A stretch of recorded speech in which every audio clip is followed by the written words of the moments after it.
আমরা বলার সময় যেন পক্ষপাতিত্ব না করি, কারণ এদেশে সব কথায় তো যেই ধরনের মানুষ নিয়ে আসুক সব দলীয় চিন্তাধারায় কথা বলা হয় না। কোরআনে কারিমের কথা বলার লাগবে একেবারে সবার ঊর্ধ্বে। কিতাবুন উনজিলা ইলাইকা ফালা ইয়াকুন ফি সাদরিকা হারাজুম মিনহু লিতুনদিরা বিহি ওয়া যিকরা লিল মুমিনিন।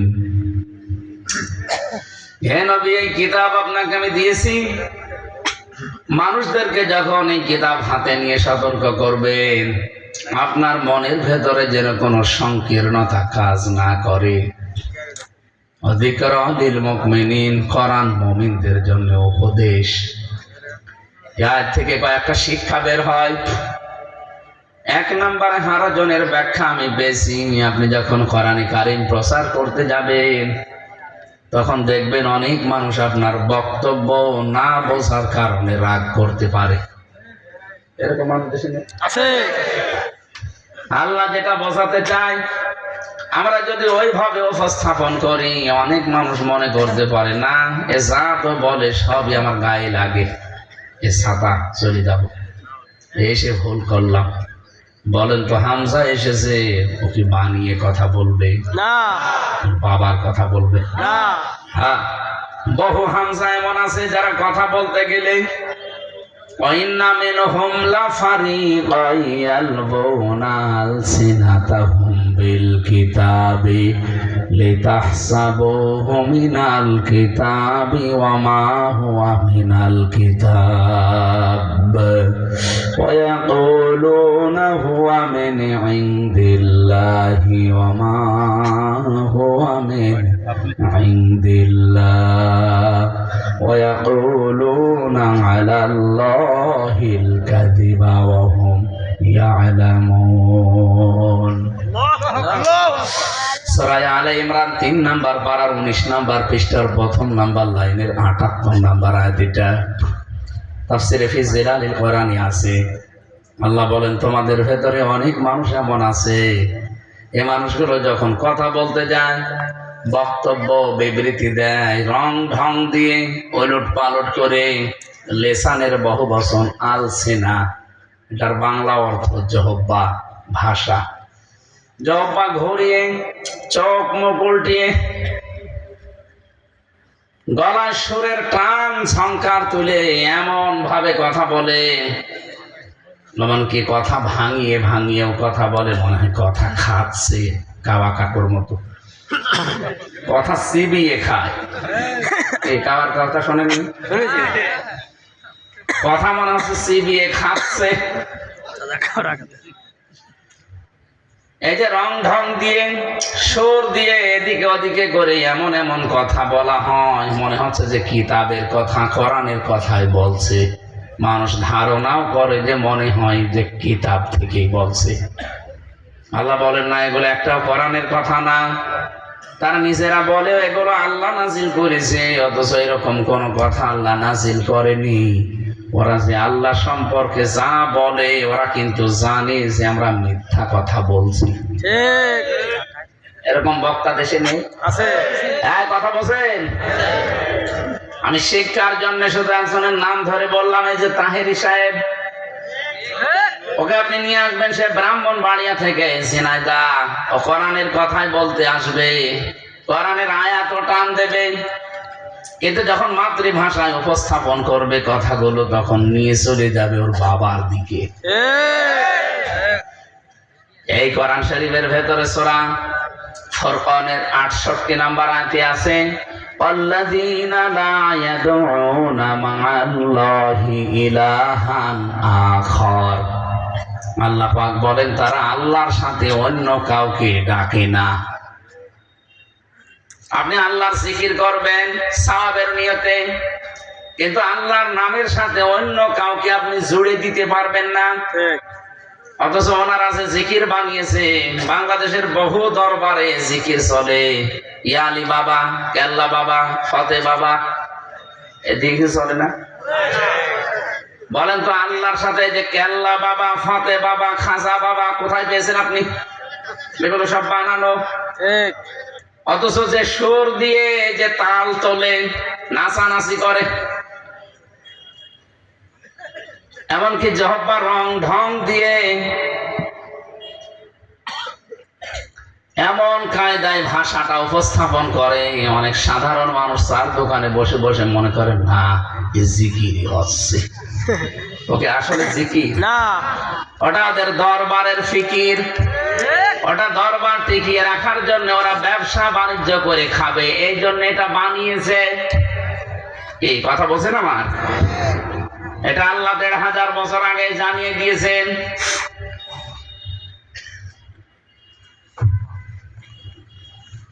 এখানে কেউ আসবেন না, হ্যাঁ?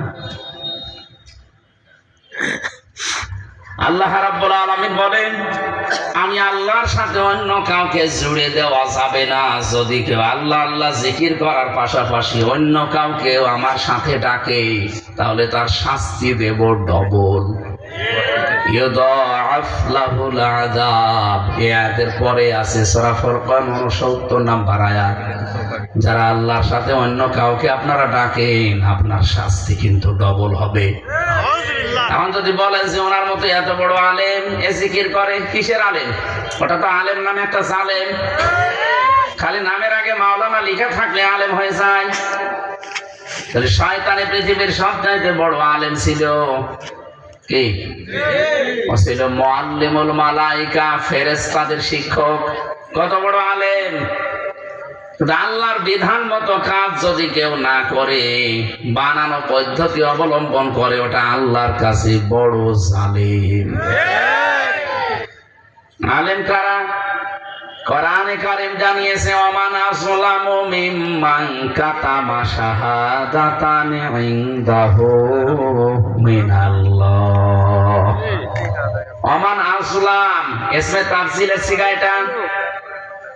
সূরা বাকারার 140 নম্বর আয়াতের প্রথম অংশে আছে, আল্লাহ বলেন, আমি আল্লাহর দৃষ্টিতে, তোমরা মনে করো অনেক বড় আলেম, আমি আল্লাহর দৃষ্টিতে বড় জালেম ওই লোকটা মিম্মান কাতামা শাহাদাতান ইনদাহু মিনাল্লাহ, যার কাছে আল্লাহর এই কোরআনের জ্ঞান আছে। এটা জানার পরে দুনিয়ার কোন স্বার্থ পেয়ে যারা গোপন করে রাখে, এরা আল্লাহর কাছে সব চাইতে বড় জালেম। এই হিসাবে বাংলাদেশে বহু আলেম নামে জালেম ছিল না? কথা বলেন না কেন? তাহলে আলেম কারা? ইন্নামা ইয়াখশাল্লাহা মিন ইবাদিহিল উলামা। সূরা ফাতিরের 28 নম্বর আয়াতের মাঝের অংশে আছে, অবশ্যই আমি আল্লাহকে সবচাইতে বেশি ভয় করে আলেমরা। আল্লাহকে বেশি ভয় করে কারা? আলেমরা।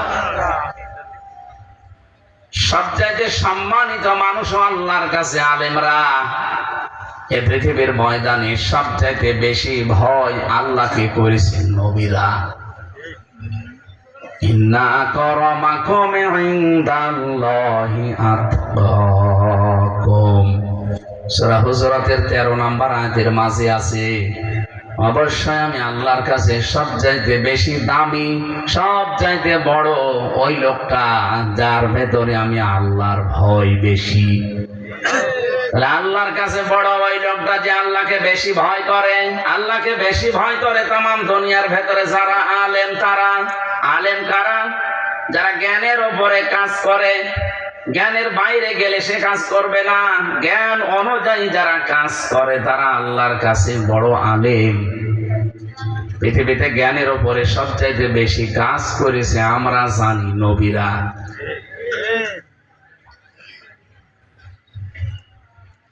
আপনি এবার নবীদের জীবনী একটা একটা করে নিয়ে আসেন। এই যে কোরআনে 25 জন নবীর নাম আছে, প্রতিটি নবীর জীবনী মিলান।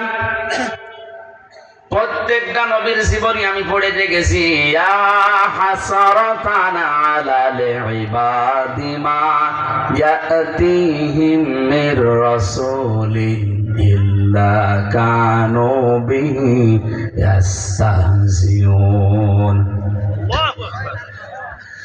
সূরা ইয়াসিনের 30 নম্বর আয়াতে আল্লাহ জানিয়েছেন, আমার বান্দাদের জন্য আমার আফসোস আক্ষেপ, এমন কোন নবী রাসূল পাঠালাম না যার সাথে সমসাময়িক বান্দা বান্দিরা ঠাট্টা করে নাই, বিদ্রুপ করে নাই, উপহাস করে নাই।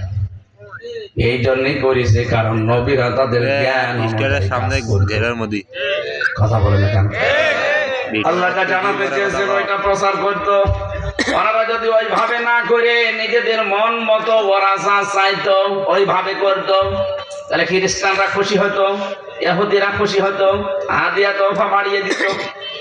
কথা বলে না কেন? আল্লাহ রাব্বুল আলামিন বলেন, ইন্নাল্লাযীনা ইয়াকতুমুনা মা আনজালাল্লাহু মিনাল কিতাবি ওয়া ইয়াশতারুনা বিহি সামানান কালীলা উলাইকা মা ইয়াকুলুনা ফি বুতুনিহিম ইল্লান নার ولا يكلمهم الله يوم القيامة ولا يزكيهم ولهم عذاب أليم সূরা বাকারার 173-74 নম্বর আয়াতে আছে, আল্লাহ পাক বলেন, নিশ্চয় যারা গোপন করছে করবে। একতমনা এটা মোজারে, বর্তমান ভবিষ্যৎ, প্রেজেন্ট ফিউচার। মা আনজালাল্লাহ, যা আমি আল্লাহ নাযিল করেছি, মিনাল কিতাব, আমার এই কিতাবের ভেতরে, ওয়াশতারুনা বিহি সামানান কালীলা, আর এটার মূল্য হিসাবে দুনিয়ায় কিছু স্বার্থ সিদ্ধি পায় আর এটা বিক্রি করে দেয়। এই 15.5 বছরে বহু আলেম নামে জালেম এটা জালেমদের কাছে বিক্রি করেছে। ওরা যদি সঠিকভাবে টিকে থাকতে পারতো, ওরাও সাইদি সাহেবের মতো অন্তত 13 বছর না হলো 5 বছর জেলে থাকতো। কথা বলে না কেন?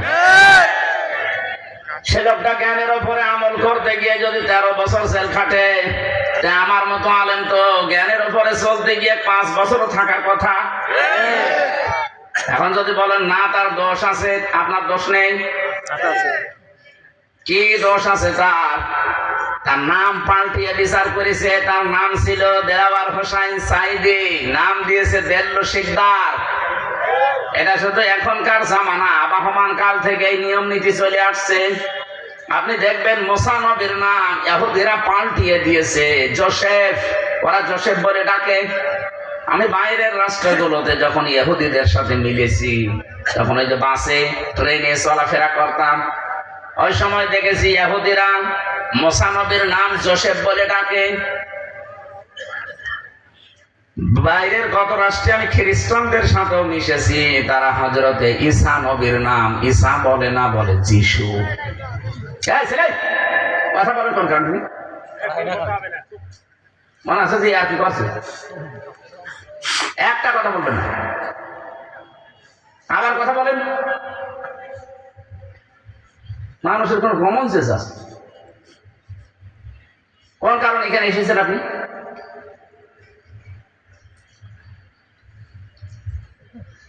ইব্রাহিম আলাইহিস সালামের নাম পাল্টিয়ে তারা আব্রাহাম দিয়েছে। হযরত সাবির রাদিয়াল্লাহু তাআলা আনহু তার জীবনী পড়ে দেখবেন, তার নামও পাল্টিয়ে দিয়েছে, কাফেররা দিয়েছে আল জাবরা। মুসলিম বিজ্ঞানী ছিল আল ক্যামি, বিশাল বিজ্ঞানী, তার নামও পরিবর্তন করে দিয়েছে কেমিস্ট্রি। এদেশে আপনি দেখবেন যারা জ্ঞানের উপরে আমল করে, জালেমরা তাদেরও নাম পাল্টিয়ে দিয়েছে। হেফাজত ইসলামের সাবেক আমির আল্লামা শাহ আহমেদ শফি রহমতুল্লাহ আলাইহি, কি সুন্দর নাম, অথচ জালেমরা তার নামই পরিবর্তন করে দিয়েছে তেতুল হুজুর। তেতুল হুজুর দেয়নি? শহীদ আব্দুল কাদের মোল্লা রহমতুল্লাহ আলাইহি, তার নামও পাল্টিয়ে দিয়েছে কসাই কাদের। আমি কি বানিয়ে বলছি?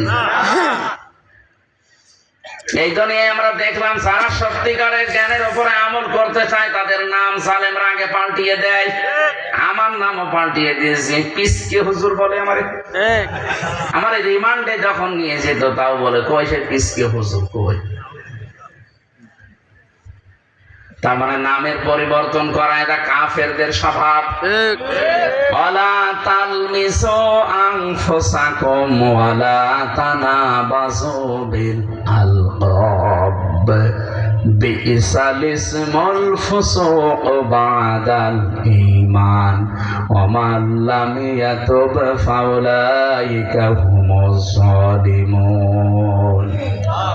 সূরা হুজুরাতের 11 নম্বর আয়াতে আছে আল্লাহ বলেন মানুষের নাম পরিবর্তন করে দেখবা না, উলট পালট করে দিবা না। অথচ 15.5 বছরের দিকে তাকান, মনে হচ্ছে নাম পরিবর্তনের হিড়িক চলছিল। শহীদ জিয়ার নাম পাল্টিয়ে ওখানে লেখ লাগিয়েছেন শাহজালাল। কথা বলছে না? বিমানবন্দরের নাম কি শাহজালাল ছিল? কি ছিল?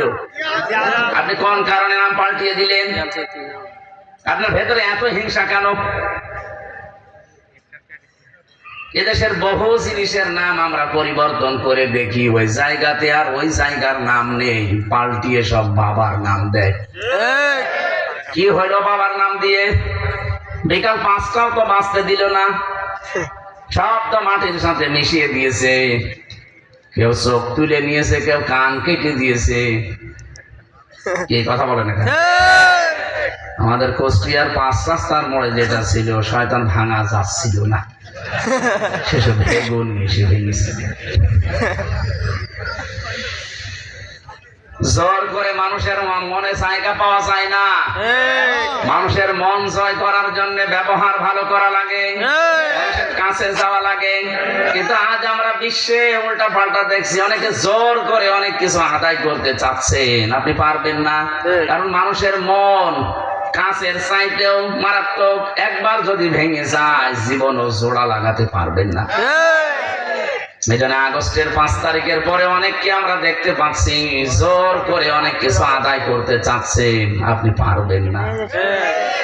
যারা মন জয় করে নিয়েছে তারা আপনার মতো টাকা পয়সা দেয় না, খালি ভালো ব্যবহার আর মুখের ভাষাটা। আমার মনে হয় এই মানুষগুলোর ওপরে দেশের মানুষ এখন জীবন দেওয়ার জন্য প্রস্তুত। আপনি 5 টাকা চাঁদা চাইতে গিয়ে 10 টাকার ক্ষতি হয়ে গেছে। কয়েকদিন আগে নারায়ণগঞ্জের বন্দরে রাত 12:30টার সময় চাঁদা আদায় করতে গেছে একদল। পরের দিন বলছে আমরা চাঁদা আদায় করতে গেলাম, রাতের বেলা মানুষ জানলো কি করে? আরে ভাই, প্রশাসন এই দেশটা একেবারে ভাতের থালার মতো এভাবে রেখে দিয়েছে। আমি নিজে রিমান্ডে দেখেছি ওদের উন্নত জাতের যে মেশিন, আপনি পায়খানায় বসে বসে কি করেন তা ওরা দেখতে পায়।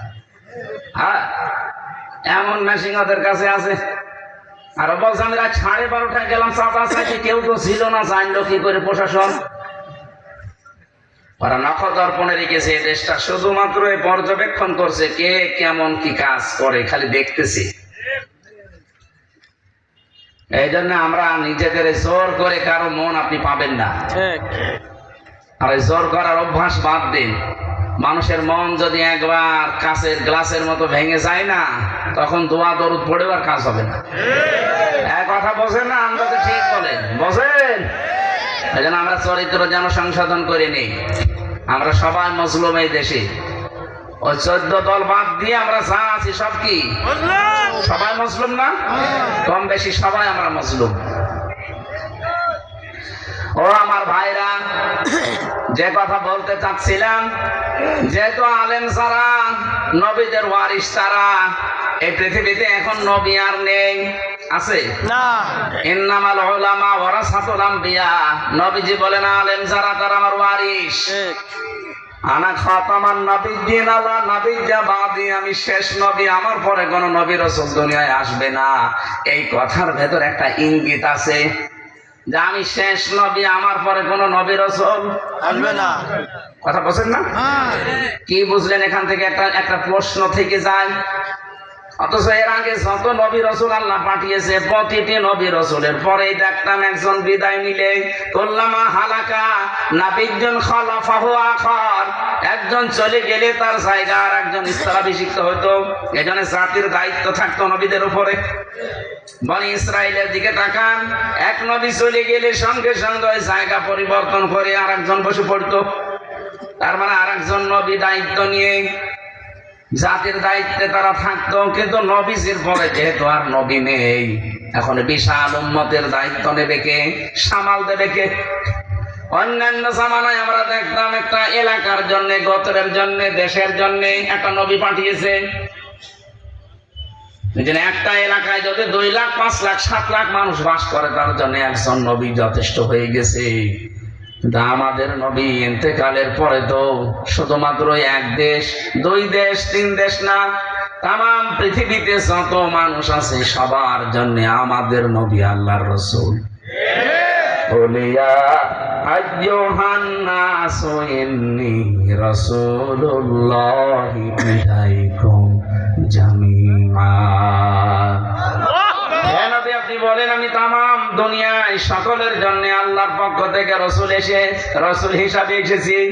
সুতরাং উনি যেহেতু বিদায় নিলেন, তামাম দুনিয়ার দায়িত্ব নেওয়া লাগবে, উম্মতকে সামাল দেবে কে? এই জন্য নবীজি ইন্তেকালের আগে এটা এই যে প্রশ্ন তৈরি হতে পারে, এই প্রশ্নের জবাবও দিয়েছেন। আল উলামা ওয়ারাসাতুল আমবিয়া, আলেম যারা এরা নবীর ওয়ারিস। নবীরা টাকা পয়সা ধন দৌলত রেখে যাননি, জ্ঞান রেখেছেন। যারা এই জ্ঞান পাবে, এলেম পাবে, তারা নবীর উত্তরাধিকারী, নায়েবে রাসূল, স্তরাভিষিক্ত। নবী চলে গেছে, ওই দায়িত্ব এখন পালন করবে আলেমরা। কারা? আলেমরা। আমরা অনেকে হাদিস পড়ি মনে করি আলেমদের মর্যাদা বর্ণনা করছে, না, এটা আলেমদের দায়িত্ব। এটা গুরু দায়িত্ব বহন করার জন্য হাদিস। নবী নেই, নবীর ওই জায়গাটা আপনাকে পালন করা লাগবে। এটা বিশাল একটা দায়িত্ব, বিশাল আমানত একটা মাথার উপরে দিয়ে গেলেন। খালি আলেম নাম নিলেই হবে না। ইন্না আরাদনাল আমানাতা আলাস সামাওয়াতি ওয়াল আরদ ওয়াল জিবাল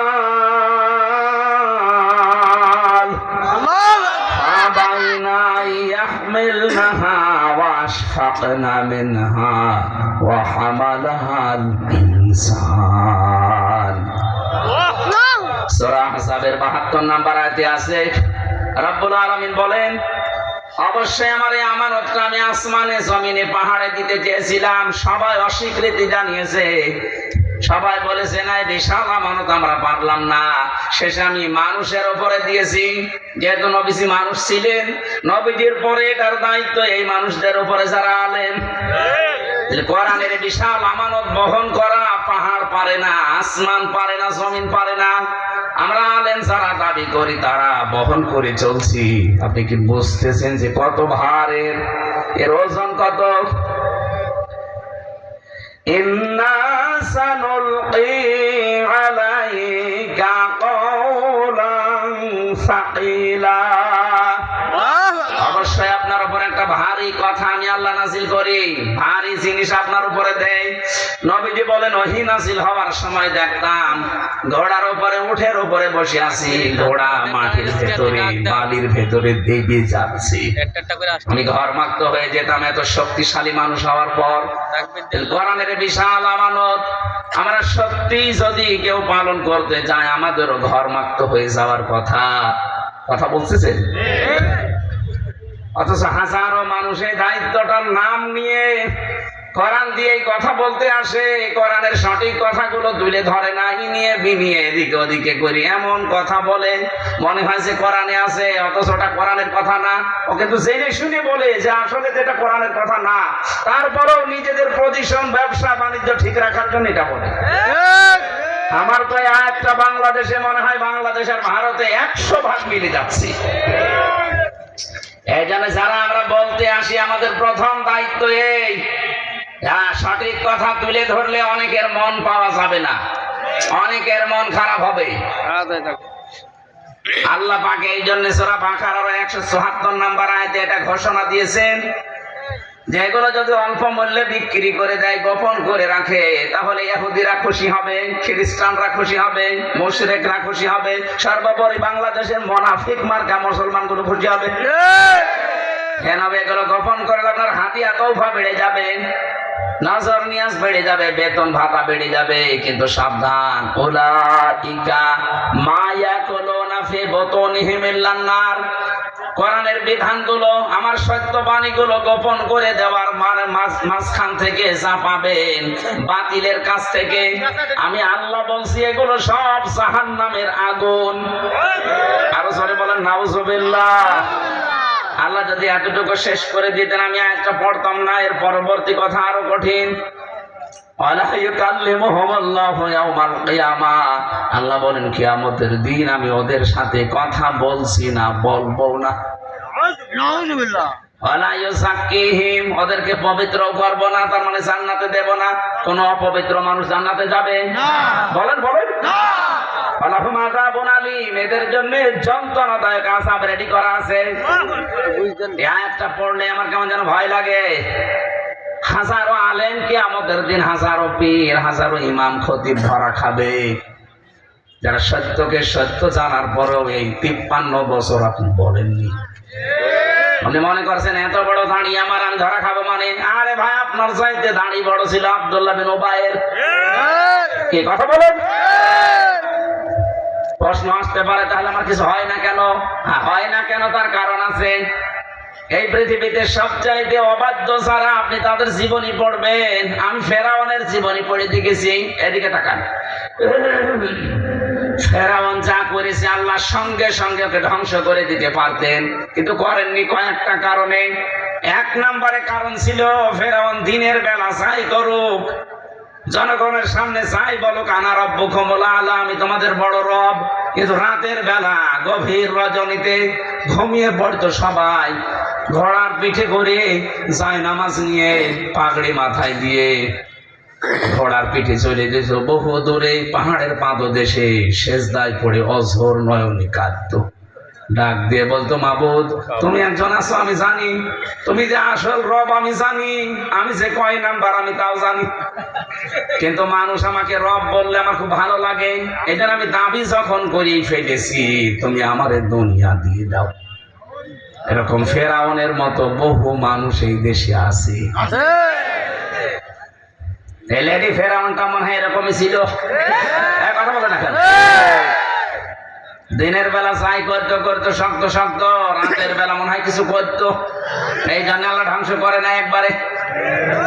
দ্বিতীয় নাম্বার, ফেরাউনের জীবনী পড়তে গিয়ে পেয়েছি এই লোকটা, ওর মা ছিল বৃদ্ধা, আর চাই করুক অবাধ্য কাজ কারবার, কিন্তু মায়ের প্রতি ওর খুব দরদ ছিল, মায়ের সেবা করতো। ওর মা মাসে মাসে ওর জন্য দোয়া দিয়েছে। এই মায়ের দোয়ার কারণে ওকে আল্লাহ একবারে ধ্বংস করে দেয়নি। 3 নাম্বার জীবনীতে পেয়েছি আমি, ওর দাড়ি ছিল লম্বা লম্বা, ওর মাথায় থাকতো পাগড়ি। ওই দেশের যেহেতু রাষ্ট্রীয় পোশাক পাগড়ি আর জুব্বা, এটা মুসা নবীর পরনে, ওর পরনে। যতদিন পর্যন্ত এই পোশাক আশাক শরীরে ছিল, আল্লাহ একবার ওর এই কারণে ধ্বংস করেনি। এই সমস্ত কারণগুলোতে দেখেছি। তাহলে আপনি যদি বলেন যে এত বড় বড় আলেমদের এদের তো কিছু হচ্ছে না, ওদের হয় কেন? হয় না এই কারণে, কারণ দুনিয়া চেয়ে নিয়েছে। ফেরাউনের মতো ওরা দুনিয়া চেয়ে নিয়েছে। আর দাড়ি দেখে আমার আল্লাহ মনে হয় যে ওর উপরে দয়া করেছে। না, দয়া না। ওয়ালা ইয়াহসাবান্নাল্লাযীনা কাফারু আন্নামা নুমলি লাহুম খায়রুল লিআনফুসিহিম ইন্নামা নুমলি লাহুম লিয়াজদাদু ইসমা ওয়া লাহুম আযাবুম মুহিন। সূরা আলে ইমরান 4 নাম্বার পারা 12 নাম্বার পৃষ্ঠা 9 নাম্বার লাইনে আছে, 168 নাম্বার আয়াতে পাবেন। রব্বুল আলামিন বলেন, কাফেররা ধারণা করে যে দুনিয়ার শান শওকত, ক্ষমতা, টাকা পয়সা, বিত্ত বৈভব এগুলো আল্লাহ আমাদেরকে মনে হয় কল্যাণের জন্য দিয়েছে, ভালোবেসে। আল্লাহ বলেন না, এগুলোর দ্বারা যখন পাপ করতে করতে জুলুমের একেবারে শেষ পর্যায়ে পৌঁছিয়ে যায়, তখন ওকে আমি অপমানজনক শাস্তি দেই, যার বাস্তব প্রমাণ বাংলাদেশ। ওদের টাকা পয়সা, বিত্ত বৈভব, ক্ষমতা, চেয়ার দিয়েছিল, সব পাগল হয়ে গেছে। ও মনে করছে আল্লাহ আমাদের ভালোবেসে দিয়েছে। এর দ্বারা যখন অন্যায় জুলুম অত্যাচার করতো, এই ক্ষমতা নিয়ে, এই টাকা পয়সা নিয়ে, এই প্রভাব প্রতিপত্তি নিয়ে, এমন এমন জায়গায় পৌঁছিয়ে গেছে, ওর পাপ যখন টইটম্পর হয়ে গেছে, আল্লাহ বলেন এবার আর ছাড় নেই। 5 মিনিট সময় ছিল, তাও দেয়নি। আল্লাহুম আযাবুম মুহিন, অপমানজনক শাস্তি দিয়েছে আল্লাহ। এরকম অপমান তামাম দুনিয়া এই পচা বস্তা কেউ নিতে চায়নি। এক কথা বলছে না কেন? আপনি তাকান তামাম দুনিয়ায় 257টা রাষ্ট্র, আসাদ বাশার আল আসাদের মতো একটা নিকৃষ্ট মানুষ, তাও তো একজন তাকে নিয়েছে, রাশিয়া। আশরাফ ঘানিকেও একজন নিয়েছে। আর এর পাপ মনে হয় এমন বেশি হয়ে গেছে, পচে দুর্গন্ধ হয়ে গেছে, বস্তা এ পচা বস্তা দুনিয়ায় কেউ নিতে রাজি না। নিয়েছে একজন, সে এখন মরছে। যারা যারাই দেখেন জুলুম করে, অত্যাচার করে, এই ক্ষমতার কারণে, টাকা পয়সার কারণে, প্রভাব প্রতিপত্তির কারণে অন্ধ হয়ে পড়েছিল, একটাকেও আল্লাহ ছাড়ে নাই। এই যে কালামানিক, ওরে কলার পাতায় শুয়েছে, গলায় গামছা দিয়ে ওরে সিলেটের বর্ডার থেকে ধরে নিয়ে এসেছে। বলেন তো গলায় গামছা দেয় কাদের? চোরদের। কাদের? একটা বিচারপতি ছিল সুপ্রিম কোর্টের, আর ওকে আল্লাহ গামছা দিয়ে নিয়ে এসেছে। এতটুকুই না, ওর বিসি উড়ে গেছে। হ্যাঁ, ওর বিসি নেই। আপনাদের ভালো লাগে না, আমাদের পছন্দ হয় না, কিন্তু কাছে যখন লাগে। এই যে আমেরিকা এখন কি দাবানল জ্বলছে, ওদের কত উন্নত প্রযুক্তি দিয়েও আগুন লিভানো সম্ভব হচ্ছে না। এখন ওই দেশের যারা বড় বড় মসজিদের ইমাম আছে, খতিব আছে, তাদেরকে ওই খ্রিস্টানরা, ওই ইহুদিরা এখন ডাক দিয়ে বলছে আপনারা আজান দেন। আজকের ঘটনা সকালের। এত প্রযুক্তি, আগুন লিভানো সম্ভব না, প্রযুক্তি দিলে আগুন আরো জ্বলে। শেষ পর্যন্ত এখন আলেমদেরকে ডাক দিয়ে বলছে আপনারা আজান দেন। এই আজান ছাড়া এই আগুন লিভা সম্ভব না।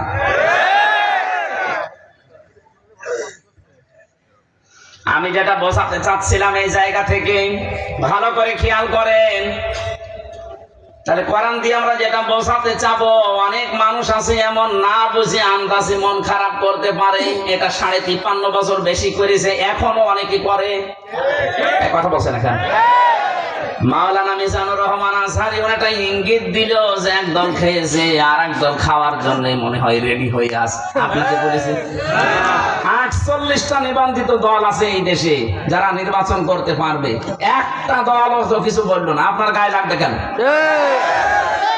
ওরা এখন মানুষের কাছে বলে কোরআনের বিধান চালু হলে হাত কেটে দেবে। আরে হাত কাটবে তো চোরে, আপনার কি?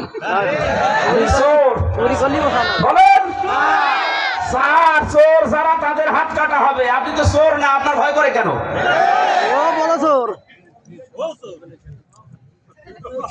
ঠাকুর ঘরে কে রে? তার মানে আপনি নিজের গায়ে নিচ্ছেন, এই কারণে আপনার ভেতরে ওই চরিত্র আছে। আলেমদের কাজই পরিবর্তনের জন্য ডাক দেওয়া। আরে ভাই, আমরা তো পরিবর্তনের জন্য ডাক দেই, কারো নাম বলি আমি কথা বলি না। এরপর আপনি নিজের দিকে টেনে নেন। কোন কারণে টেনে নিচ্ছেন? তার মানে ওই দোষ আপনার ভেতরে আছে, আপনি পরিবর্তন না হয়ে আরো কোরআনকে সংশোধন করতে চান। এই কোরআনের কথা হামজার মুখ দিয়ে অ্যাডভার্টাইজ হচ্ছে, আপনি কি মেনে নেবেন না কোরআন সংশোধন করবেন? এখন এই যে মিজানের নামে, হামজার নামে কত উল্টা পাল্টা কথা আপনি ছড়াচ্ছেন, এটার দ্বারা আপনার মান সম্মান কত কমতেছে আপনি জানেন? এটা তার আগস্টের 5 তারিখের আগে নিজে কালো চশমা দেওয়া আছে চোখে, এখন আর আগস্টের 5 তারিখ পার হয়ে গেছে, চশমা চোখে নেই, মানুষ এখন সব দেখতে পাচ্ছে। এখানে নিজেকে সংশোধন করে। কোরআনের কথা বললে রাগ হবে, রাগ হয়ে চলে যাবে, এমন কিছু মানুষ আছে। 2 নম্বর হারজনের ব্যাখ্যা হচ্ছে, আবাহমান কাল থেকে অনেক নিয়ম নীতি ইসলাম মনে করে এই দেশে পালন করা হয়, অথচ ওটা ইসলাম না। যখন আপনি তাফসীর করবেন, তাফসীর মানে খুলে ফেলা। তাফসীর মানে কি? খুলে ফেলা। এটা আবরণ দিয়ে ঢাকা আছে, আবরণ তুলে ফেলা। এই যে চায়ের কাপের উপর একটা কাগজ দেওয়া আছে ঢেকে, এটা যদি এখন তুলে ফেলি, এর ভেতরে কি আছে দেখা যাবে না? তাফসীর করলে এই পরিবারে, এই সমাজে, এই রাষ্ট্রে, এই দেশে কারা ইসলামের নাম নিয়ে অবৈধ কাজ কারবার করছে, অন ইসলামিক কাজ করছে, কারা জুলুমের পর্দা, শিরিকের পর্দা, কুফুরির পর্দা, বেদাতের পর্দা দিয়ে নিজেকে ঢেকে রেখেছে, জনগণ তো বোঝে না যে ঢাকা তো আছে। কিন্তু যখন তাফসীর করবেন তখন কুফরি প্রকাশ হয়ে যাবে, শিরিক প্রকাশ হয়ে যাবে, জুলুম প্রকাশ হয়ে যাবে, বেদাত। তখন মানুষ বুঝবে এটা জাতির সর্বনাশকারী। এই জন্য ওরা এত বাধা দেয়। কথা বোঝা গেছে? এখানে কোরআনে কারিমের কথা শুনতে হলেও আমার মনে হয় ভেতরে আপনার কিছু থাকা লাগবে। কারণ ওই যে ওই তাহারি ভাইয়ের মতো কিছু মানুষ এসে ঢং ঢং করে সোর সার দিয়ে জব বাউলট পালট করে এমন কথা বলবে মনে হয় যে কোরআনের কথা, অথচ এগুলো কোরআনের কথা না। ওরা বলবে যে আল্লাহ এগুলো নাযিল করেছে। ওয়াবতাগু ইলাইহিল ওয়াসিলা, আল্লাহকে পাওয়ার জন্য ওসিলা ধরো। ওসিলা কি? পীর সাহেব। অথচ এটাকে এই আয়াতে আছে এই কথা, ওরা সব বানিয়েছে নিজেদের স্বার্থে। এখানে ওসিলা মানে নেক কাজ। ওসিলা মানে কি? নেক কাজ। 2 নম্বরে ওসিলা মানে নবীর সম্মান। এরকম প্রায় 27-28টা অর্থ বের করা যায়। একটা ওসিলা মানে পীর সাহেব নেই, ও ভণ্ডরা নিজের দরবার ঠেকাতে বানিয়েছে। এখানে এদের কথা শুনতে হলে যার কথাই শুনবেন আপনার ভেতরে কোনো কিছু মাল থাকা লাগবে। আপনার ভেতরে কিছুই নেই, আপনি যা বলি তাই বিশ্বাস করেন না। আমার কথা বলেন, সারা দেশের যেই কথা বলুক আপনি ওটা মিলাবেন। আমি আয়াত পারা পৃষ্ঠা লাইন বলে দিচ্ছি না, খালি রেকর্ড করেন, তুলে নিন, বাড়ি যেয়ে মিলিয়ে দেখবেন এই কথাগুলো আছে। এখন ওনার কথাটাও আমি মিলান তো সূরা মায়েদার ওই যে 35 নম্বর আয়াত পড়ে দলিল দেয়, ওয়াবতাগু ইলাইহিল ওয়াসিলা ওয়াজাহিদু ফি সাবিলিহি লাআল্লাকুম তুফলিহুন। হে ঈমানদারেরা, আল্লাহকে ভয় করো আর আল্লাহকে পাওয়ার জন্য একটা ওসিলা তালাশ করো। ওসিলা মানে পীর সাহেব। এই কথা বলে এই জন্য তো সাধারণ মানুষ ওই জায়গায় যায়। এই কথা বলে না কেন? অথচ পীর মানে উস্তাদ। পীর মানে কি? উস্তাদ, শিক্ষক, মুআল্লিম। শিক্ষক, মুআল্লিম, পীর মানে উস্তাদ। আপনি যেটা জানেন না তার কাছে শুধু জেনে নেবেন যে আমি যাকাত 8টা খাতে দেওয়া লাগে, যাকাত কি কি সম্পদ থাকলে দেওয়া লাগে, কখন কখন যাকাত দেওয়া লাগবে, আর কাকে কাকে দেব এটা আমি জানি না। আপনি আমার কোরআন দিয়ে, হাদিস দিয়ে, বাস্তবতা দিয়ে বোঝান। উনি যখন সওয়াক আকারে আপনি বুঝিয়ে দেবেন, এইটাই পীর। হ্যাঁ, কথা বলেন না কেন? আপনি নামাজ জানেন না, নামাজের 13টা ফরজ, 14টা ওয়াজিব, 12টা সুন্নাত, নামাজ 19টা কারণে ভেঙে যায়, 7 কারণে ওযু ভেঙে যায়। এই নিয়ম নীতিগুলো আপনি আমার কাছে জেনে নেবেন, আর কি করে করা লাগে এটা দেখিয়ে দিলাম। এটা নামাজের আলেম আর এটা নামাজের পীর। আর আমরা আন্দাজে গরু ছাগল নিয়ে বউ নিয়ে চলে যাচ্ছি যে নেই, এই বাবা নেই। এগুলো পীর না, এগুলো টাটকানির ভেজাল শয়তান। এই ব্যবসা করে করে তো এরা কোটি কোটি টাকার মালিক। এই কারণে ডক্টর মিজানুর রহমান আজহারীর মাথা বলেছে, মাথা নিয়ে এসে দাও, 10 লাখ টাকা দেবো। আমার মনে হয় দুদকের এখন উচিত ওই পীর নামে ওই কলঙ্ক, ওই শয়তানের খোঁজ খবর নেওয়া, যে টাকা আছে কত। এই শীত চলছে, 5 লাখ টাকার কম্বল কিনে এলাকার মানুষকে দেওয়া যায় না, তাদের পাওয়া যায় না। কাল্লা কাটলে 10 লাখ দেবে। কয়দিন পরে তো আমার নামেও ঘোষণা দেবে যে হামজার কাল্লা কাটলে 20 লাখ দেবো। এই কথা বলবে না কেন? যখন শুরু করেছে ওর টাকা মনে হয় আছে। এই জন্য দেশের যারা দায়িত্বে আছেন দুদকের উচিত তোর বাড়ি ঘরে খবর নেওয়া, তোর টাকার উৎস কোথায়, টাকা আছে কি করি। এই সাধারণ মানুষেরা গরু ছাগল সব দিয়ে আসে, ওইগুলো বিক্রি করে করে টাকা জমায়। পীর না, এগুলো পীর নামে কলঙ্ক, শয়তান।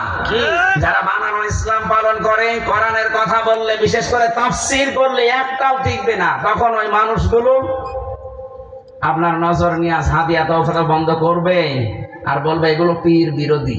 আরে ভাই, পীর মানে শিক্ষক। শাহজালাল পীর ছিলেন, তার এক হাতে কোরআন শরীফ আর এক হাতে তরবারি। আর আপনি পীর, আপনার কাছে কোরআনও নেই, তরবারি নেই, শুধু আছে হো হো। এটাকে পীর না ক্ষীর? বুজুর্গর নাম ধরে আছে। কিসের বুজুর্গ? এটা বেজির গু। সেখানে বিবেক, আজকের আলোচনার বিষয় এটা। যদি কেউ বিবেককে কাজে লাগাতে পারেন তাহলে সে রাস্তা হারাবে না। এখানে বহু মানুষ আছেন, এটা তার ভার্সিটির ক্লাস না যে সব এক ভাষের ছাত্র ছাত্রী বসে আছে। এখানে 12 বাপের 13 ছেলে, এক একজনের মেধা এক এক রকম। এখানে কেউ ইঙ্গিত দিলে বোঝে, কেউ 2 বারে বোঝে, কেউ 10 বারে বোঝে, কেউ 100 বার বললেও বুঝবে না, এরপরও জিজ্ঞাসা করবে কি। এরকম একটা ক্লাস নেওয়া খুব ঝামেলা। তারপরও আমরা আজকের আলোচনার বিষয় বলছি, বিবেক যদি কেউ কাজে লাগায় তাহলে সে রাস্তা হারাবে না। অন্তত রাস্তা না হারালে আল্লাহ যে রাস্তা পাঠিয়েছেন আপনি সরাসরি জান্নাতে যেতে পারবেন। আসেন তো আজকের আয়াতে আল্লাহ কি দিয়েছেন। সূরা আরাফ 179 নম্বর আয়াত, 9 নম্বর পারার 13 নম্বর পৃষ্ঠার প্রথম নম্বর লাইনে আল্লাহ জানিয়েছেন, আয়াতটা শুরুই করেছেন আল্লাহ তিনবার তাকিদ দিয়ে। যারা গ্রামার বোঝে, ওয়ালাকাদ যারানা লিজাহান্নাম, আল্লাহ পাক বলেন অবশ্যই অবশ্যই অবশ্যই অধিকাংশ জিন আর মানুষকে আমি আল্লাহ বানিয়েছি জাহান্নামে দেব। এই কারণে এখানে শব্দের দিকে খেয়াল করেন তো, কাসির না কাসির, কাসির দেয়নি, কাসির দিয়েছেন। যদি কলিল দিত, কলিলা দিত, তাও তো একটা অর্থ হয়তো যে অল্প স্বল্প। আল্লাহ কাসির দিয়েছেন, তার মানে অনেক বেশি।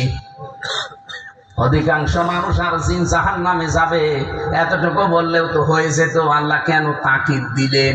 ওয়া লাম কদ, অবশ্যই অবশ্যই অবশ্যই আমি আল্লাহ জাহান্নামে দেব অধিকাংশ মানুষ আর জিনদেরকে। কারণ কি? লাহুম কুলুবুন লা ইয়াফকাহুনা বিহা, যাদের কলব আছে, হৃদয় আছে, চিন্তা ভাবনা করার ক্ষমতা আছে, কিন্তু তাদের চিন্তা নেই। তার মানে যারা বিবেকটা কাজে লাগাবে না, এই মানুষগুলো জাহান্নামে যাবে। এই ঘোষণা কার? আরো জোরে বলেন। আপনি যদি বিবেকটা কাজে না লাগান, আপনি যেই হন না কেন, আপনি কিন্তু জাহান্নামের দিকে দৌড়াচ্ছেন। থামেন, আপনাকে শয়তান দখল করে ফেলেছে। এখন যদি এই লোকটা বাড়িতে যায়, উনি যদি সালাম দেয় স্ত্রীকে, দরজায় এসে যদি ওনার স্ত্রী বলে শুকুরের বাচ্চা, কুকুরের বাচ্চা, ওনার ভালো লাগবে? বলেন বলেন, রাগ হবে? এই গল্প বাদ দেন, এনার রাগ হবে না? না, আপনারা শুনছেন না। মানে ভালো মানুষ একজন এখন বাড়িতে যে সালাম দিল স্ত্রীকে, আর বউ বেরিয়ে বলছে কুকুরের বাচ্চা, ওনার রাগ হবে না ভালো লাগবে? রাগ হবে। ভালো লাগবে না, রাগও হবে না, ভালো লাগবে না। উনি যদি জ্ঞানী মানুষ, একটা চিন্তা করবে, কি গো, একটা শিক্ষিতা মেয়ে সারাটা জীবন আমার মুখের উপরে কোনোদিন মুখ তুলে কথা বলে না, একটা ভদ্র ঘরের মেয়ে, আর আজকে আমার কুকুরের বাচ্চা বলে গালি দিচ্ছে, অবশ্যই এর জিনে ধরেছে। এই কথা মনে হবে না ওনার?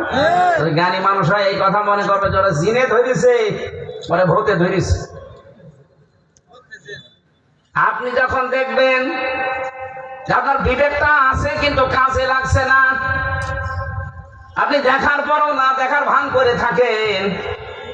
এই যে পাশের জেলা, পাশের থানা কালীগঞ্জে যে এমপি সাহেবকে মেরে ফেললো মানুষেরা, যে যারাই মেরেছে কাজটা ঠিক করেনি, অত টুকরা করা ঠিক হয়নি, একটু কম করা লাগতো। টুকরাই খুঁজে পাওয়া যাচ্ছে না। অথচ একটা জীবিত ছেলেকে চোখ তুলে নিয়েছিল, কথা বলে না কেন? তাকে মেরে ফেললেন, কি যেন সোহান নাকি নাম? আপনি মেরে ফেলতে পারতেন, কিন্তু চোখ তুলে নিলেন কেন? আমার আল্লাহ কি এমনি এমনি ছেড়ে দেবে? আমেরিকায় আজ আগুন জ্বালিয়েছে, আমার আল্লাহ লিপছে না, কারণ কি? আপনি তাকান গাজার দিকে, গাজায় বহু বাড়িতে ঘরে নারী পুরুষ ছোট বাচ্চারা ছিল, বাইরে থেকে তালা লাগিয়ে ইহুদিরা আগুন লাগিয়ে দিয়েছে। আমি নিজে ভিডিও দেখেছি, চিৎকার করে করে ওই মেয়েরা, ওই বাচ্চারা কান্নাকাটি করছে, আর আরশের দিকে তাকিয়ে বলছে, রব্বানা আখরিজনা মিন হাদিহিল ক্বরিয়াতিজ যালিমি আহলুহা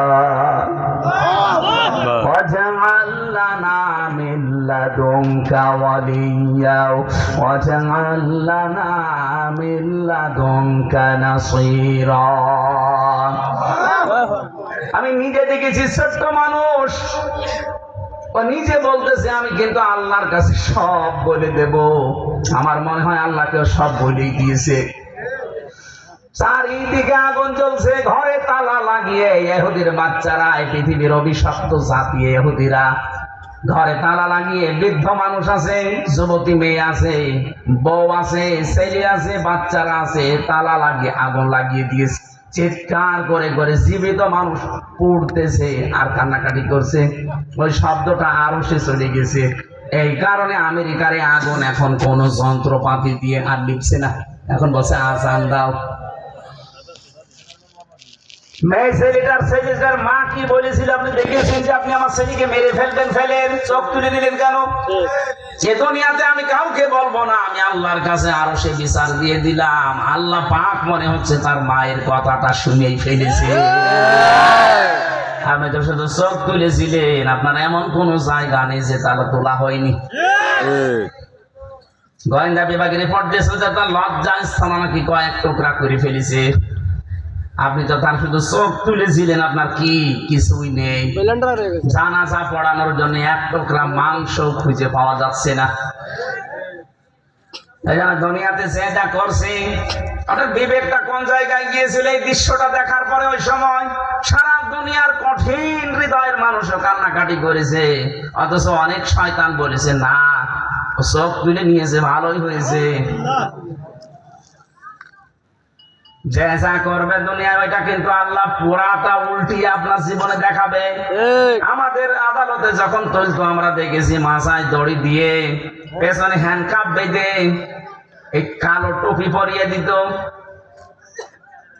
আবার বুকের সাথে দিত একটা জ্যাকেট, যেন কেউ গুলি মারবেও না লাগে, কি সেফটি দিয়ে নিয়ে যাচ্ছে। পায়ে ডান্ডা বেড়ি দিত মাজার সাথে বেঁধে, দুই পায়ে ডান্ডা বেড়ি দিয়ে আবার মাথায় মোটা এরকম মোটা দড়ি লাগিয়ে মনে আছে ছাগল টেনে নিয়ে যাচ্ছে। যা করেছেন আমার আল্লাহ ঠিক উল্টিয়ে দিয়েছে।